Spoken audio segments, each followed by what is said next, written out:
Most diaries hold memories, but this one held warnings. When investigators opened the dusty box that had been sealed for 10 years, they expected to find old clothes, letters, maybe a few forgotten belongings. Instead, they found a diary that belonged to Eleanor Hart, a quiet woman who died alone in her countryside home. The diary was open. A fresh entry glistened in wedding. 3 words: "I am not alone."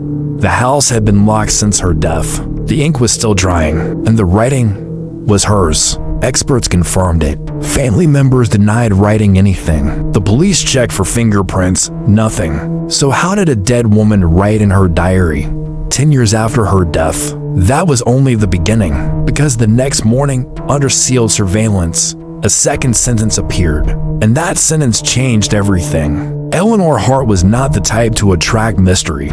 She lived quietly, worked at the local library, and spent her evenings reading by the window.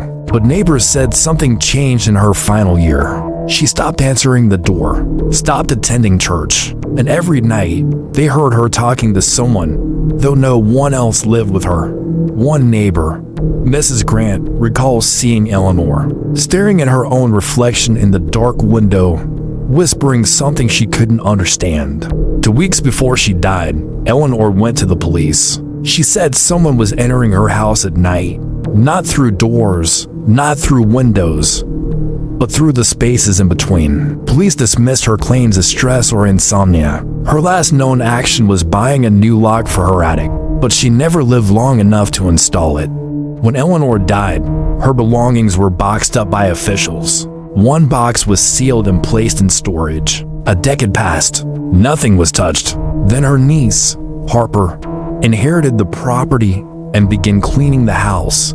I opened the storage room, and her diary was just lying there open in the middle of the floor. She thought maybe a box fell, but the diary wasn't dusty, and the ink was fresh. A handwriting expert compared the ink message. "I am not alone tonight," he concluded. This is Eleanor Hart's handwriting. Police checked the room's security footage. No one entered that night. No movement, no shadows, no sound, just the diary. And then the words appeared. The diary was placed in a sealed evidence box. Cameras were placed on all sides. The room was locked. Midnight passed. Nothing. But at 3:14 a.m., the diary pages shifted. Without wind, without touch, without any visible movement on camera. By sunrise, a second line appeared. "It's getting closer." The ink was fresh again. The room was undisturbed. When investigators checked older pages, they found something chilling. Eleanor's final handwritten entry, written the night before she died.